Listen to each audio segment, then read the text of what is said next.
Good afternoon.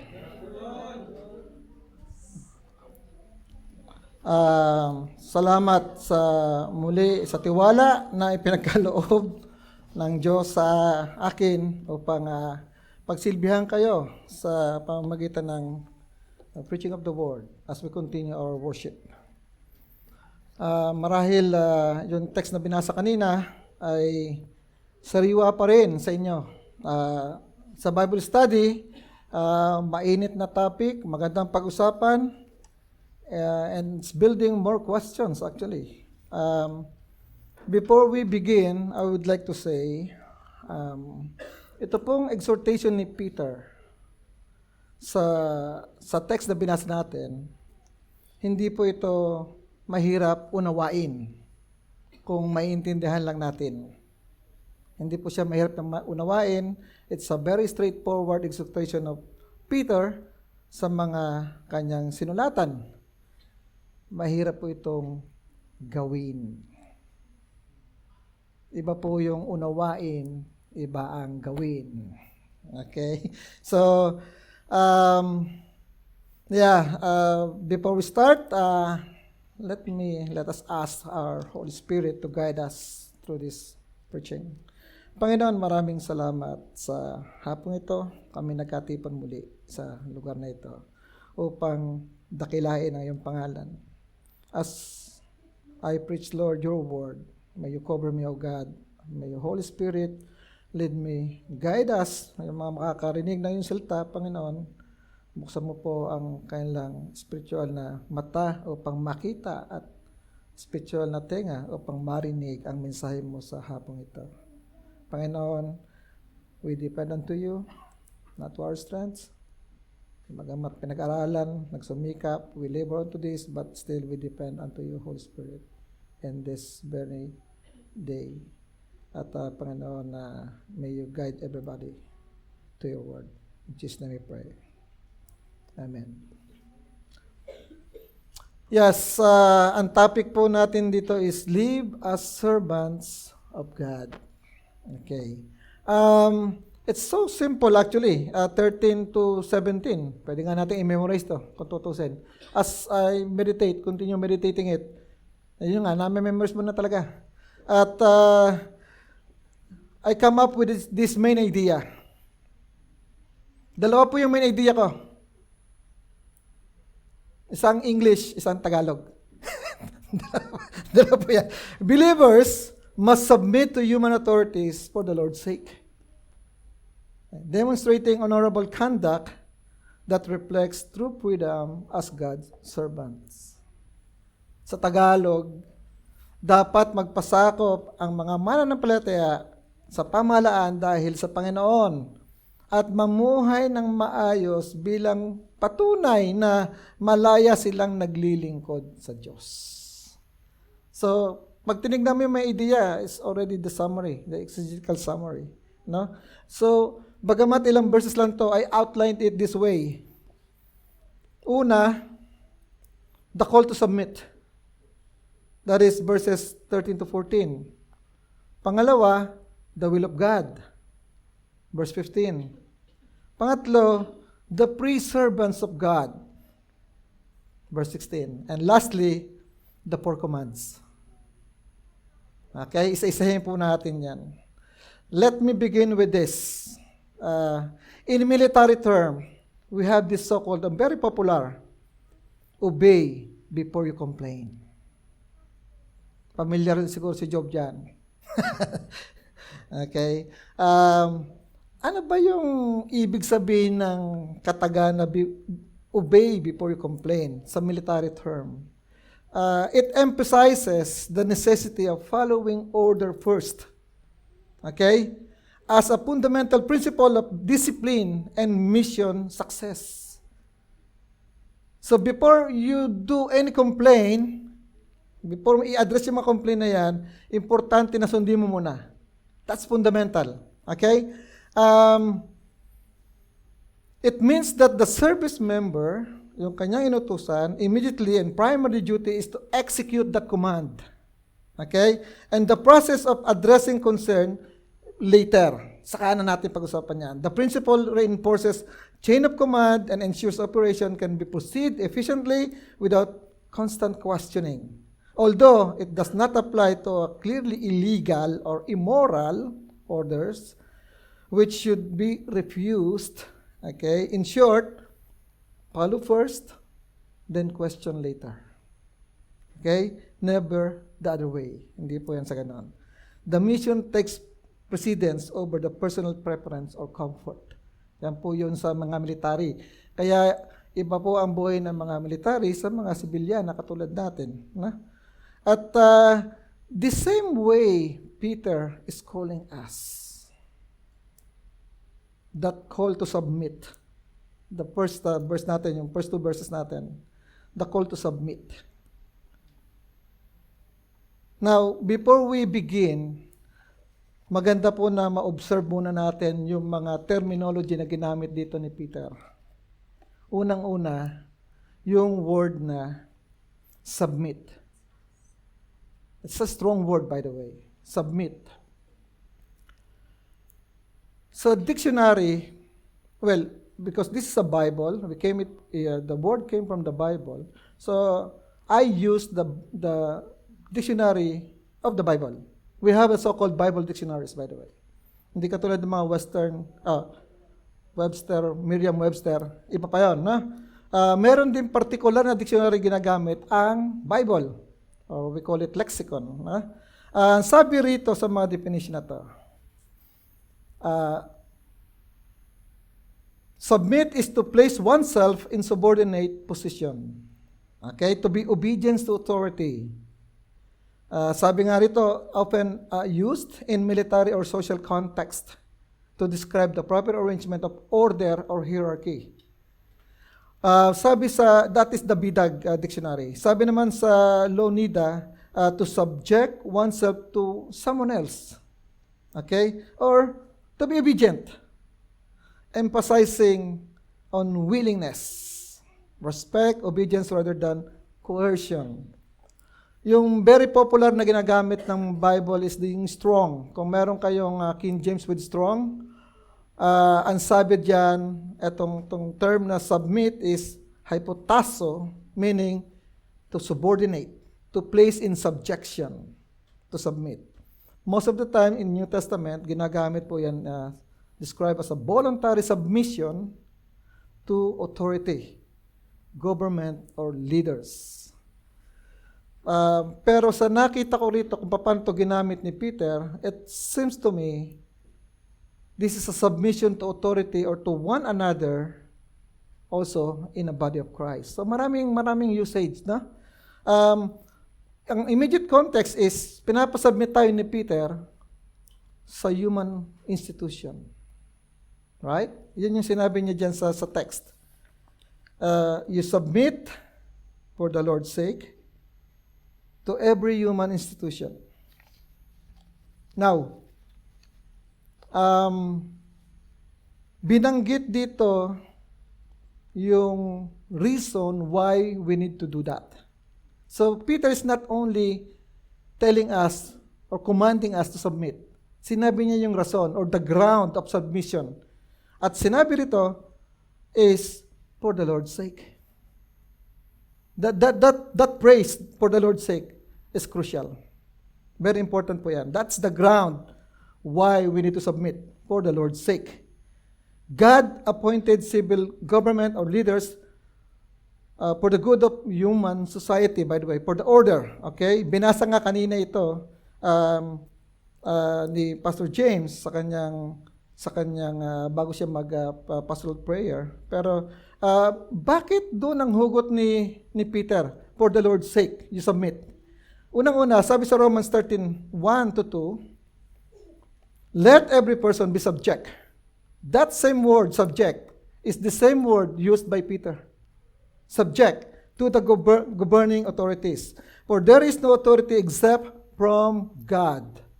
And those that exist have been instituted by God. Therefore, whoever resists the authorities resist what God has appointed, and those who resist will incur judgment. That's a strong word also from Paul. Binanggit nito sa Titus 3:1, sabi rito, remind them to be submissive. That same word is the same word by Paul and the same word by Peter. Submit. Remind them to be submissive to the ruler and authorities, to be obedient, to be ready for every good work. Sa Daniel 4:17, I have a lot of references from Daniel, by the way. Sabi sa Daniel 4:17, the Most High rules the kingdom of men and gives it to whom He will and sets over it the lowest of men. So somehow, God is the one ordering us actually, commanding us through Peter. Pag tinig natin maigi yung text ni Peter dito, it is God actually commanding us to submit using Peter. At ang assurance natin dyan, sabi sa Proverbs 11:1, the king's heart is a stream of water in the hands of the Lord. He turns it wherever He wills. Narinig niyo yung sinabi ng salmista na yan? The king's heart, yung mga leader na yan, is a stream of water in the hands of the Lord. He turns it whenever He will. So, lumalabas dito talaga, it is God who is sovereign, not the government. Looking at it on that perspective, sinasabi rito ni Peter, you submit for the sake of the Lord because the Lord is sovereign over all. The Lord, the God of the universe, subject to none, influenced by none, absolutely free. That is the sovereignty of God. God does He pleases, only as He pleases, always as He pleases. That's the God we worship. Okay? And sinasabi niya, for the Lord's sake, you submit to every human institution. That human institution, sinabi ni Peter, dinivide pa niya yan. Sabi niya, to the governor, to the emperor or to the king. Tapos may description siyang nilagay sa king na yan. Sabi niya, as supreme, or sabi sa 14, or to governors as sent by him, senate nitong supreme, yung governor niya, at sinabi rin dito, binanggit kung ano yung purpose nila. The very purpose is to discipline and to reward. Yan po ang trabaho ng gobyerno para magkaroon tayo ng orderly. To discipline, kaya pala may presuhan. Di ba? Kaya pala may prison, may mga presuhan. And to reward. Kaya pala may napopromote. Now, mas mainam pa, kumbaga may kasabihan sa English na tyranny is better than anarchy. Ibig sabihin nun, mas mainam pa na merong gobyerno nang o-oppress. Okay? Kesa sa gobyernong walang batas o walang order. Kaya pala, itong mga communist country exist. And look at how people in communist country behave. How they submit to their government. Tapos pag binigyan tayo ng freedom, we abused. Tyranny is better than anarchy. Mas maganda pang tumira sa lugar na stricto tulad ng bansa na itong kinalalagyan natin, kumpara sa bansa na walang batas, na kahit ano pwede mong gawin. Now, to clarify this, sino itong kinucommand na to subject ni Peter? Contextually, yung nasa verse 11 na pinirich last week. The sojourners and the elect exiles. Sila po ang sinasabihin ni Pedro to submit na nasa verse 11. You sojourners, you elect exiles, you submit to the authorities. Now, parang ganun ba yung Kuya Al? Tagang we need to submit. Paano kung ganito? Paano kung ganyan? Okay, what Peter is not saying, dito tayo, that the government is ultimate. Okay? What Peter is not saying that the government is ultimate. It's not. Okay? Submission is for the Lord's sake. God, not the state, is the highest authority. Earthly rulers, they are only temporary. Sa ngayon, sila namamahala. Next year, another year, iba naman. They're not permanent. Sa ngayon, si Trump, next year around, who knows? Yan ang leader. Walang permanente dyan. Kahit pa matagal na nag-rule sa lugar nyo, may katapusan din yan. They're not ultimate. It's God. Christ is the King of all kings and the Lord of lords. Sabi sa Psalm 47:2, for the Lord Most High is to be feared, a great King over all the earth. Sa Daniel 2:21, sinabi rin yan, He changes time and seasons. He removes kings and set up king. He gives wisdom to the wise and knowledge to those who have understanding. That is God. That is God. Okay? What is Peter not saying? Peter is not commanding blind obedience, mga kapatid. He's not. When rulers opposed God. Nabanggit ito ng Bible study namin last Thursday. Itong mismong writer na to, inaresto sila. Peter faced the council in Jerusalem. Diba? Sabi niya sa Acts 5:27-29, and when they had brought them, they sent them before the council, and the high priest questioned them, saying, we strictly charge you not to teach in the name, yet here you have filled Jerusalem with your teaching, and you intend to bring this man's blood upon us. But Peter and the apostles answered, we must obey God rather than men. The same man who wrote this, the same man, sinasabi niya, no, we have to obey God, not the men.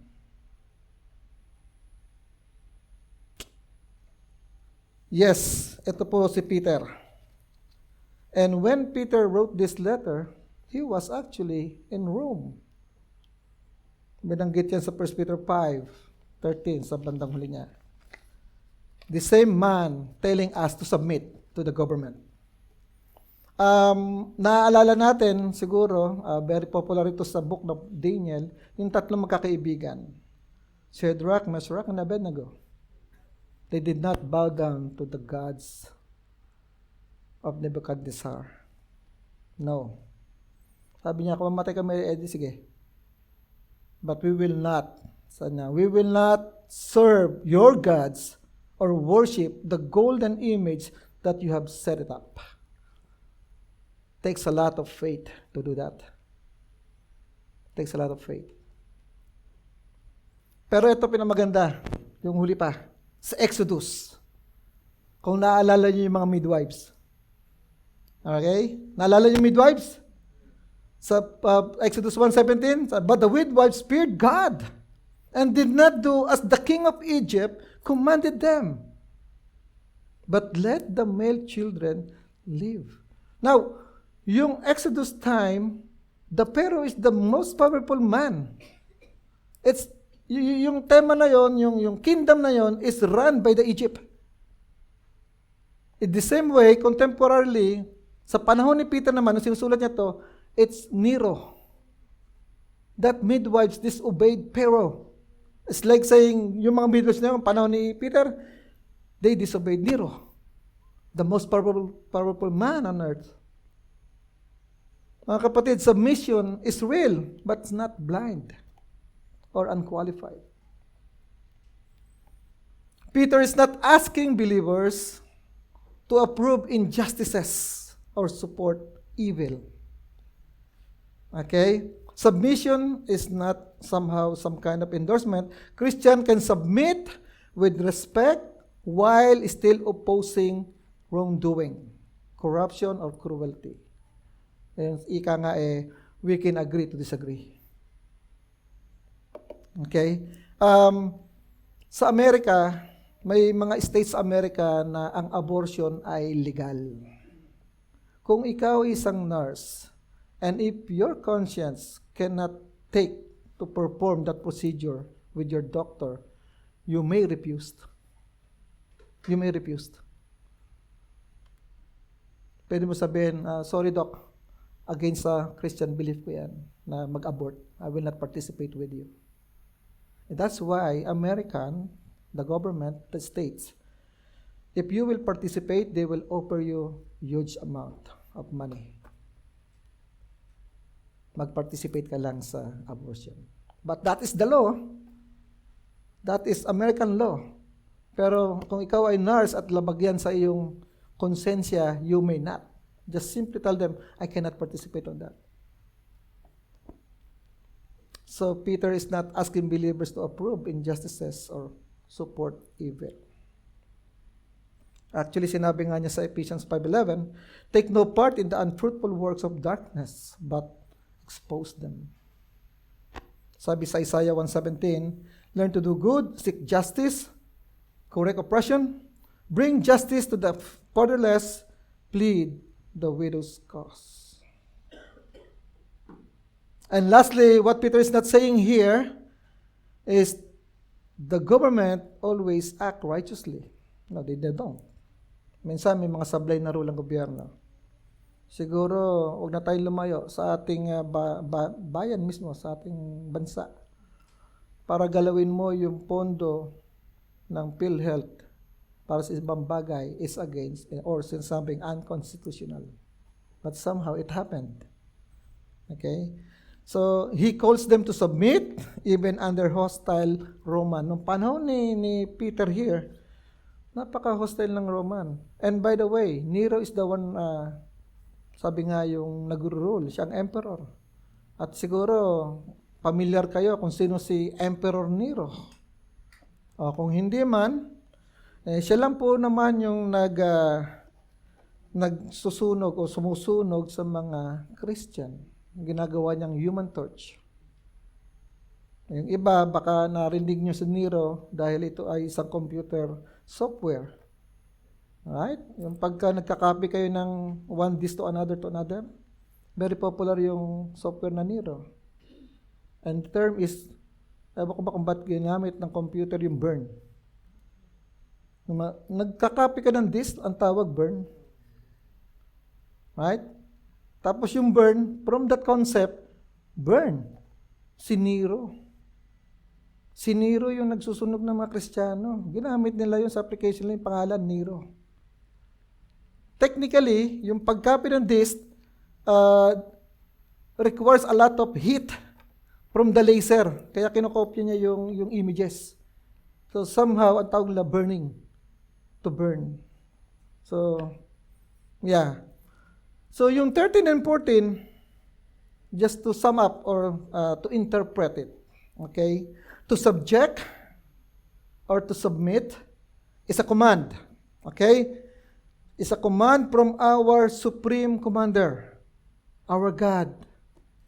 Not a mere civic duty, it's a theological obedience, mga kapatid. Submission reflects trust in God's sovereignty over human government, a form of worship to exalt the Lord.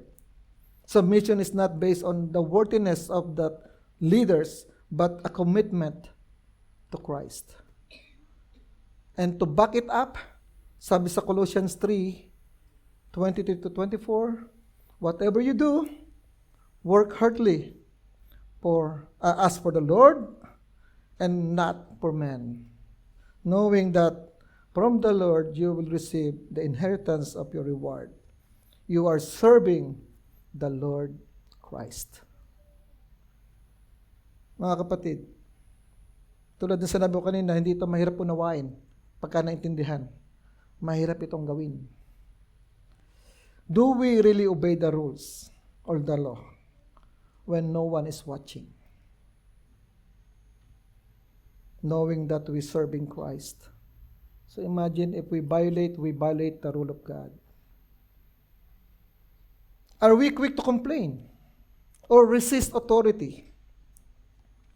Or do we seek first to understand God's purpose in that situation? And lastly, do we really trust our sovereign God, placing those people above us for us to submit? Sa workplaces, sa government natin, sa church. God appointed a leader here for us to submit. How can we honor God when we submit to them?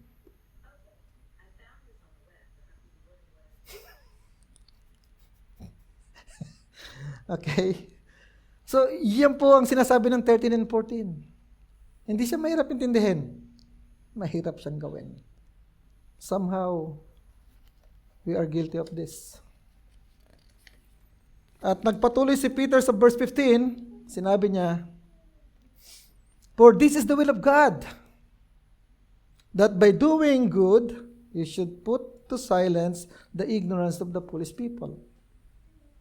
Now, Peter here is giving us again a layer of reason. For this is the will of God, sabi niya. And what is this? What is the word this? For this. Ano ba yung sinasabi rito ni Peter na this is the will of God? That this is submission. For submission is the will of God. Ipaparaphrase natin yan para maintindihan natin maigi. That by doing good, you should put silence the ignorance of the foolish people. So what is the intention of God? You submit. You submit. That's the will of God, that we submit. The ignorance of foolish men is the ignorance related doon pa sa first chapter. Sa 1 Peter 14, sinabi yan, "As obedient children, do not be conformed to the passions of your former ignorance." Man's ignorance of God's way, yung mga unbelievers, may open result to accuse us in doing good. Nakita niya ba yan? They may see our good deeds evil and then accuse us. Alright? Kaya pala, sinabi ni Peter sa verse 12, to keep your conduct among the Gentiles honorable. Pinitch po ni Pastor Rocky yan last week. So that when they speak against you as evildoer, they may see the good deeds and glorify God on the day of visitation. That relates to that verse. Kaya pala may gobyerno. Kaya pala may mga hukom. Okay? Para makita, is this man really doing evil or not? At pag napatunayan hindi, there will be silence.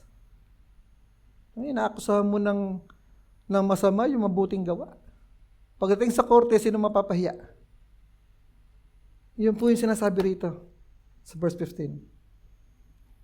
Kaya meron tayong ruler. Merong governors. Unti-unti, naiintindihan natin na nagbe-build up na siya. No? It happened in the Bible, by the way.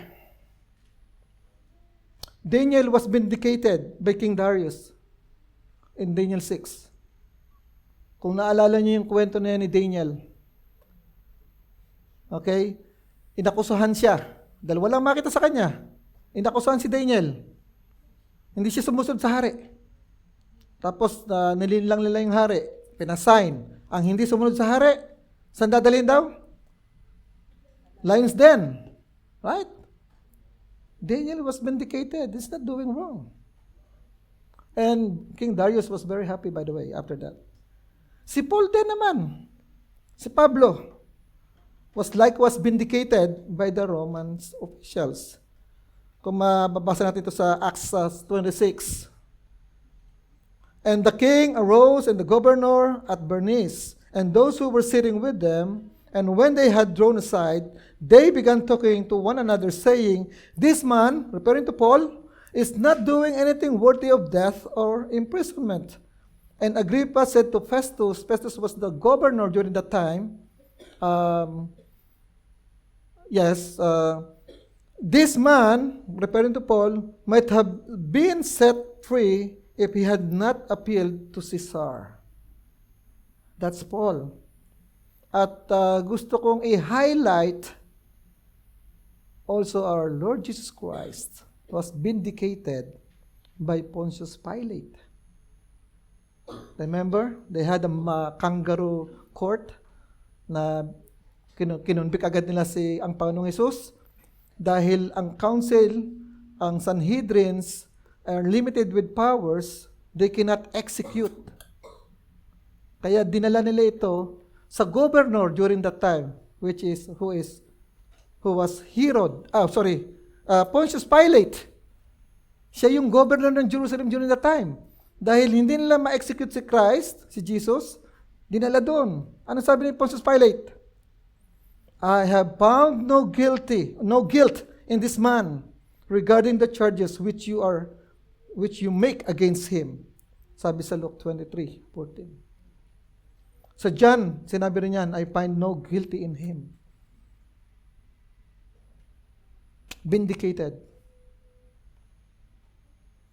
Now, submission to civil authorities have the task God has given to those who govern, to punish the wicked and to reward the righteous, and silence the false charges against the righteous.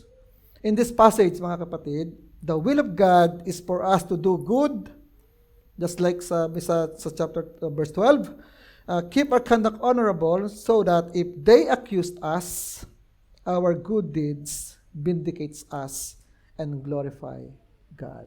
Sorry, dapat glorify God yan. Glorify God. Brings glory to God. Again, it challenges us. Yung conduct ba natin reflects Christ so that yung iba maduro natin o lalo pa silang lumayo. How do you respond sa mga criticism sa workplace? Lalo na sa workplace. Is our action speak louder than our words? Yun po yung mga challenges na sabi sa inyo, hindi ito mahirap intindihin. Mahirap itong gawin. Somehow, we'll be guilty of this. And moving on, as Peter exhorting the people, the sojourners and the exile, he said, live as people who are free, not using your freedom as a cover-up for evil, but living as servants of God. Now, etong 16, nahirapan akong unawain personally as I meditate this word. Kasi may mga parang contradiction somehow na ginamit si Peter dito. Napakagaling ni Peter na writer pala talaga. Sabi niya, live as a people who are free. Tapos later sinabi niya, servants. How can a free be a servant? Tapos meron pa siyang contrasting rito na not using your freedom to cover up evil, but living. Sabi niya gano'n. So, para maunawaan, bumalik ulit ako sa dictionary. Ano ba yung free? Ano ba yung sinasabing free? Parang napakadaling intindihin naman talaga. Having liberty, not under compulsions or dominations. Okay? Sabi sa Lowlida yan. Sabi sa Strong's concordance, free, independent, exempt from external control. Okay? Ang problema po kasi, ang word, ang mga salita, marami siyang ibig sabihin, depende kung ano yung konteksto o anong ibig sabihin ng writer. Tulad ng sinabi nating free. Pag sinabing free, libre. Pwede, di ba? Free, libre. Yung coke dyan, free yan. Siyempre, ayan si Ann. Una ng Pag sinabing free ang coke, hindi ibig sabihin malaya. Iba yun. Ano sinasabi rito ni Peter na free? It can be literal and figurative. Okay? Literal means you're not a slave. Okay? That's a literal context of this. You are not a slave. Figuratively, freedom from sin, from law, or freedom from fear. So paano ba ito ginamit ni Peter dito? Yung immediate context, pag tinignan natin yung statement niya sa verse 16, sabi niya, free, not using your freedom as to cover up for evil. So, pag tinignan mo maigi yung freedom not to use for evil, somehow, ang sinasabi rito is figurative. Figuratively. Ibig sabihin, you are free from sin. Yun po yung ibig sabihin yan. Not to use your freedom to sin. Okay? You are free from sin. Yung sasabi niya. But somehow, pag tinignan mo siya in a close-up way, it's literal. It's figurative. Pero pag tinignan mo, pag sinum out mo siya, it may looks like also literal. Kasi later on, sa 18, may binabanggit siyang servants na kailangan mag-submit sa kanyang master. Okay? Ito ang sinasabi niya rito, yung mga tao na sojourners sa verse 11, mga elect exiled. Somehow, itong mga tao ito, freely moving. They're not the property. They're not property. Okay? Kasi pag sinabi mong slave, literally, you're not a slave. Pag sinabi mo kasi slave, as I defined later on, didefine ko rin yan, para makita natin kung ano yung contrast na sinasabi rito ni Peter. No? Looking at the servant, sa servant naman, yung ginamit na word dito ni Peter, servants of God, slave is doulos. Now, ano yung doulos? Sa dictionary, sa Bible dictionary, a slave, one who is in a permanent relation of servitude to another. Okay, belonging to them with no freedom to live. Figuratively, use of believers belonging to God or to Christ. Figuratively. Okay? Literally, yan yung mga alipin talaga. Figuratively, you belong to Christ. So when Peter says, live, you live as a free. Pero wag mong gagamitin yung freedom mo to sin, but to live as a servants of God. Para bang, paradoxically, may paradoxical identity na tinatawag rito. You are free and at the same time, slave. You are free to obey God. Ito pa sinasabi rito. What Peter is not saying here, Peter is not saying that Christians, yung freedom natin is meaningless or a loss of identity. No, here not. We submit kasi we are liberated by Christ. Sabi sa Galatians 5:1, for freedom, Christ has set us free. Stand firm, therefore, and do not submit again to a yoke of slavery. That is figurative. John 8:36, if the Son sets you free, you will be free indeed. And then Romans 6:18, and having been set free from sin, have become slaves of righteousness. Yun ang pinakamaganda dito. naging slave tayo ng righteousness. So what Peter is telling us in 16, Peter is giving us like a paradoxical identity. Christians are free from sin, judgment, human mastery, also as a free man, literally, yet they live as God's slave. A slave of righteousness of God. Fully owned and obedient to Him. The word does not imply casual. Permanent ito. Sa mga nagtatrabaho, walang casual dito. Permanent slavery of righteousness. That's a total allegiance. Servants, slaves of God, is the one who belongs to God and live under His authority. Kaya pala sinabi ni Peter, submit for the sake of the Lord. Yet, as a servants, doulos of God, freedom leads to a deeper obedience, not using liberty to cover up yung ating evil or yung rebellion.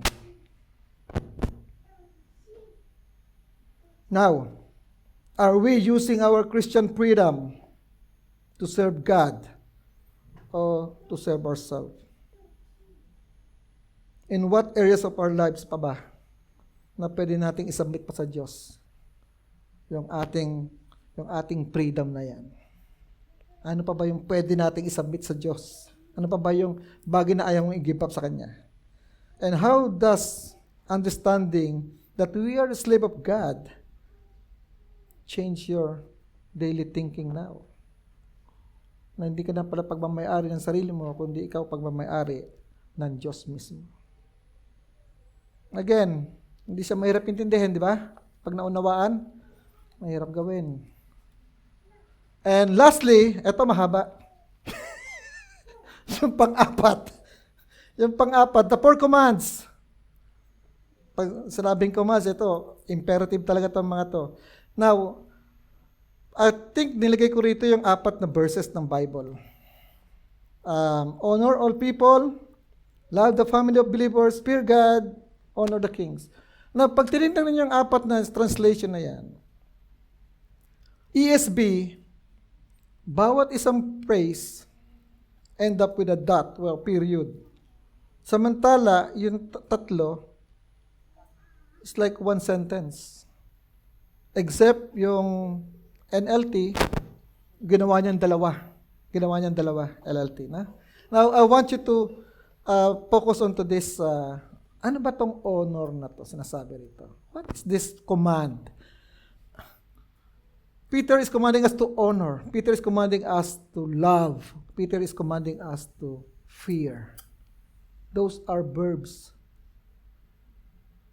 Mga, ano yung verb sa Tagalog? Pandiwa? Pandiwa na. Pandiwa po yan. Action word yan. Yan ang gusto lang gawin sa atin. Honor everyone. Dignity to all. Bakit kaya sinabi ito ni Peter? Honor everyone. Timao. That's a Greek word here. Timao. Means to estimate in respect of worth. To hold in estimation, respect, honor, reverence. To honor with reverent service. To treat with honor.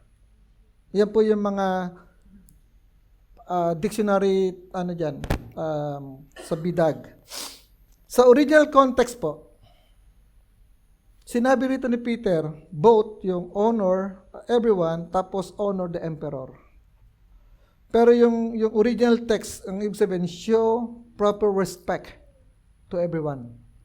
Tapos sabi niya, you honor the emperor. There's a lot of way of gestures in honoring. Sa Far East, yung mga Japanese, Chinese, Koreans, the more they bow their head, the more honor. Pagka yung ganyan lang, casual lang yun. Pero pag nagbow sila ng head, hanggang di lumalagpas yung tao na yan, that's the way they show honor. Kapag ka yung noon na, andun na sa lupa, that's the highest respect you can give. Okay, so ngayon naunawaan natin bakit ganun sila magdasal. Bakit tayo, hindi na tayo naluhod eh. Diba? Pero that's how we honor it, somehow. Pero huwag kayong mag-alala, ang Diyos nakikita puso natin. This is not usual, by the way, para gamitin niya. So what Peter is trying to tell us here in this verse, dito, ginagawa ni Peter, sabi niya, okay, earlier sabi ko, you honor the human institution. Ngayon, sabi ko, you honor everybody. Everybody. So, sinasabi rito ni Peter, hindi lang tayo para mag-submit o i-honor yung governor, even those people under us. So, nakita niyo yung ginagawa ni Peter. Kanina, sabi siya, you submit to the human institution. Dapat lang, boss mo yun eh. Paano kung hindi mo na boss? Do you honor them? Paano yung mga cleaners natin? Do we honor them? Dahil mataas ang posisyon mo, nag-expect tayo ng honor sa kanila? What about us? Dito sabi ni Peter, you honor everybody. Regardless of your position, you honor them. Something na, bakit? Anong basis ni Peter dito? All human being is created by God. Remember? Kaya ayaw ng Diyos yung patayin mo yung kanyang image. Kaya sa law, thou shalt not kill is killing the image of God. Ayaw niya yon. So somehow, yes, we need to honor them because they are created by God. Distorted, yes, because of sin, but still, we need to honor them. Regardless ng kanilang social status or belief, we need to honor them. We need to give honor.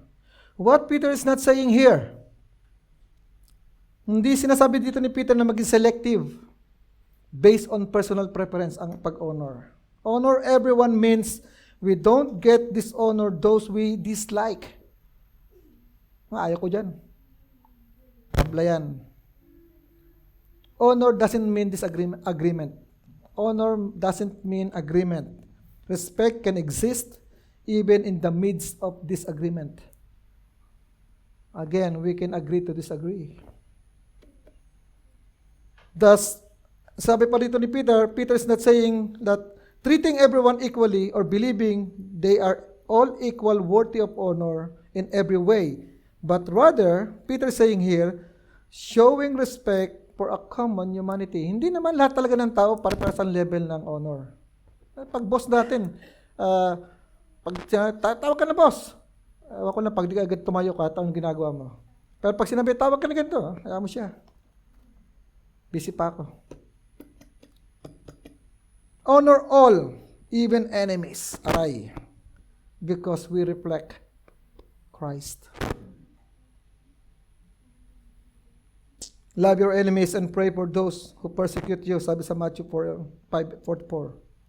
Romans 13:7 sabi niya, honor to whom honor is owed.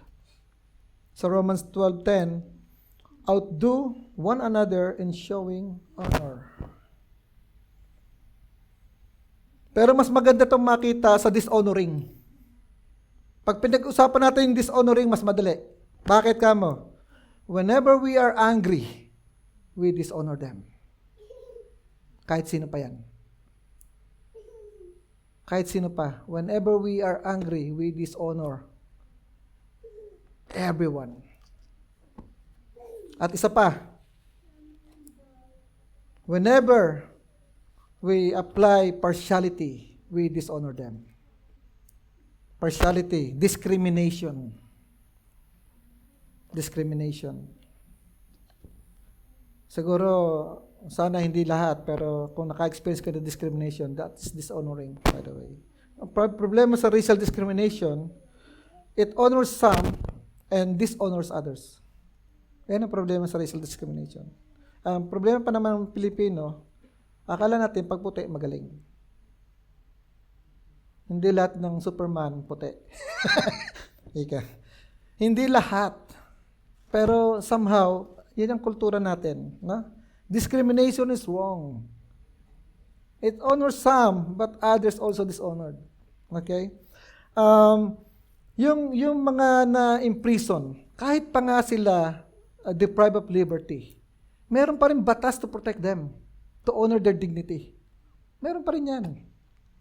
Kahit lalo ng elderly, kaya priority sila sa linya eh.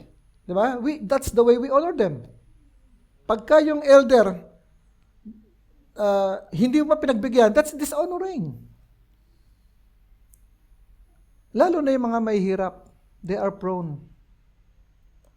I don't know if you remember that story in the Bible, the widow who gave her last 2 copper coin. Remember that? They are poor, sa abused. Sa batas ng Jew, yung mga widow must be supported by the church. Pero dito, sa panahon ni Christ, yung widow pa nagbibigay sa church. Wala nang ang pera. That's how they abused the widow during that time. Love your brotherhood. Oh, I like this. Love your brotherhood. Si Peter lang po gumamit ng salitang to, brotherhood. Never Paul used it. Agapao. Sabi ko nga sa BS namin, can you really command somebody to love another? Pwede ba yun na, bata, love mo yan. Pero sasabi dito ni Peter, it's a limited community. Hindi to everyone, hindi to in general. Specific na to siya. Sabi niya, brotherhood here means the household of faith or the household of God or the family of believers. In other words, the church. The member of the church. Sabi ni Peter, love your brotherhood. Now, the term brotherhood, sabi ko nga, sa New Testament, dito mo lang ito makikita. Submission in general is a universal, by the way. All mankind, you have to honor. All men to be honored. Brotherhood here, sabi ni Peter, is the believers to be loved. So somehow, ang sinasabi rito ni Peter, you give a greater degree of intimacy to your brothers compared to those unbelievers. So ano sinasabi ni Peter dito? Yung love natin within is higher than those mga friends natin na unbelievers. If I will give priority to your brothers in the church. Ito yung sinasabi ni Peter. Peter is not telling us to honor everyone sa church. Ang sabi niya, you love them. Love the brotherhood. The rest, you honor them. But this church, love them. Ito yung sinasabi ni Peter. Kaya pala, kung may uunahin ako EBS, dapat tayo. Kung may sasama sa atin, good. Pero priority dapat tayo. Tayo mga mananampalataya. I saw that coming. And then, pangatlo niyang command is to fear God.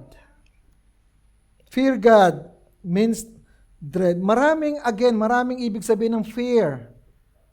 Right? Maraming ibig sabihin ng fear. Actually, yung word na fear, ang term dito sa Greek is phobia. Phobia. Doon galing yung word na phobia. Fear. Pero anong klaseng fear ba yung sinasabi ni Peter dito? Matakot tayo sa Diyos? Nakakatakot ba ang Diyos?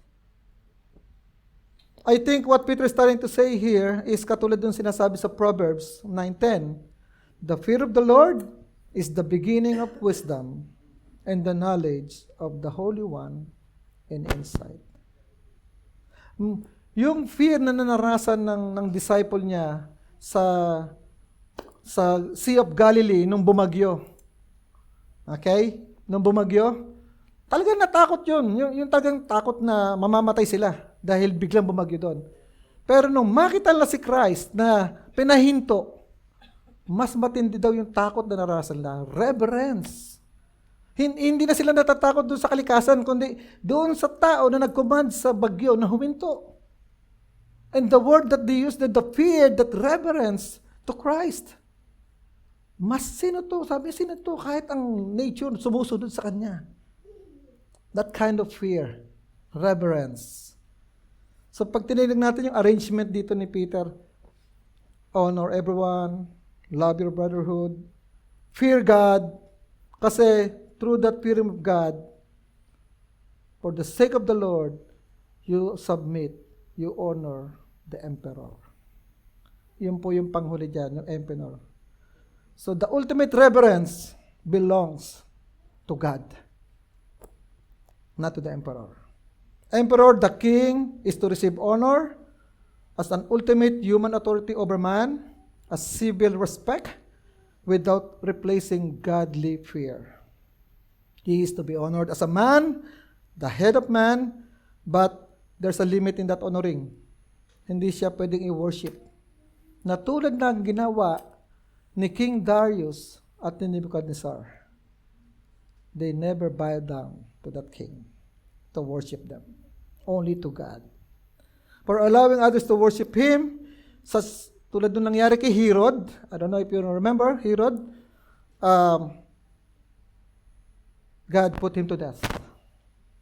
So Peter distinguishes between honoring or honor the king is to be given, and the fear of God alone is to be received by us from the saint.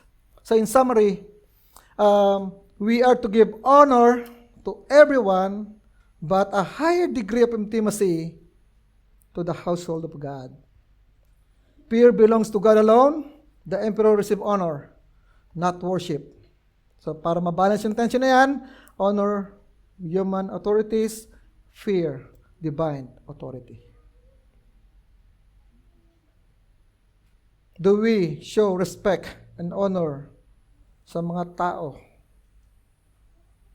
kahit hindi natin gusto? Do we actively expressing our love towards our churchmate? Do we live in a healthy fear and reverence for God? Mga kapatid, God is the sovereign king over all creation. He establishes human authorities and governments to maintain order, punish evil, and honor what is good. Lahat po ng ruler, institution, exists under His authority. He calls His people to submit to them not because the rulers are perfect, hindi po, but because obedience is ultimately to God, to Him. God's purpose is that His people reflect His holiness in all their conduct, showing the world that His reign brings justice, peace, and order. Sa simbahan po, sa church, dito po nakikita yung kingdom ng Diyos that exists in the church. Kaya po merong simbahan. In the church, people will see the kingdom of God reigning. People are loving. We, however, is naturally inclined to sin, rebellion, and self-interest. Kung iiwan lang sa atin, mga kapatid, we often resist authority, misuse our freedom, and bring chaos instead of order. Let me read to you John 8:34. Jesus answered them, "Truly, truly, I say to you, everyone who practices sin is a slave to sin." Tapos, 10 verses later, not late former, sa 8:24, sabi niya, "I told you that you would die in your sin, for unless you believe that I am He, you will die in your sin." Friends, in Christ, we see the perfect example of human submission. Jesus willingly submit to God's authority, even doon po sa point of kanyang death on the cross. Sabi sa John 10:18, "No one takes it from me, but I laid it down of my own accord. I have authority to lay it down. I have authority to take it up again. This charge I have received from my Father. Through His obedience, mga kapatid, He is not only redeemed us from sin, but also empowered us to live as His servants. Free in Him, servants, slaves of righteousness. Yet, fully committed to do what is right if you will believe and put your trust in Him. Kung tayo lang po ay maniniwala na ang Panginoong Hesus ang siyang naglinis ng ating kasalanan, then you will be free from sin. Otherwise, you cannot. Nakatali ka dyan sa kadena ng kasalanan. Tulad ng sinabi ni Peter, mga kapatid, yung authority nagpapunish at nagre-reward. It's a reflection of God Himself. God will punish us of our sins. And God will reward us if we are submitting to Him. Both. Those who will not submit to God, He'll be punished. Eternal death awaits. But those who will submit to Him, to His will, eternal life awaits. That's the reward. So mga kapatid, kung wala ka pang allegiance sa Diyos, I urge you to submit to His will. At sa mga servant of Christ ng GCC, believers must submit to human authorities for the sake, demonstrating honorable conduct and reflects true freedom as God's servants. Ayan po yung main idea natin. Let us pray. Gracious Father, we thank you. We thank you for your word that teaches us, Lord, how to live as your people with honor, humility, and obedience for the sake of Christ. Lord, as we concluded our worship and preaching, help us to reflect, Lord, your goodness in our conduct, to submit with grace, to love one another deeply, and to live as free people, Lord, who serve you with reverent fear. Lord, strengthen us by your Holy Spirit so that our lives may shine for the glory of Jesus. This is my prayer in Jesus' name. Amen.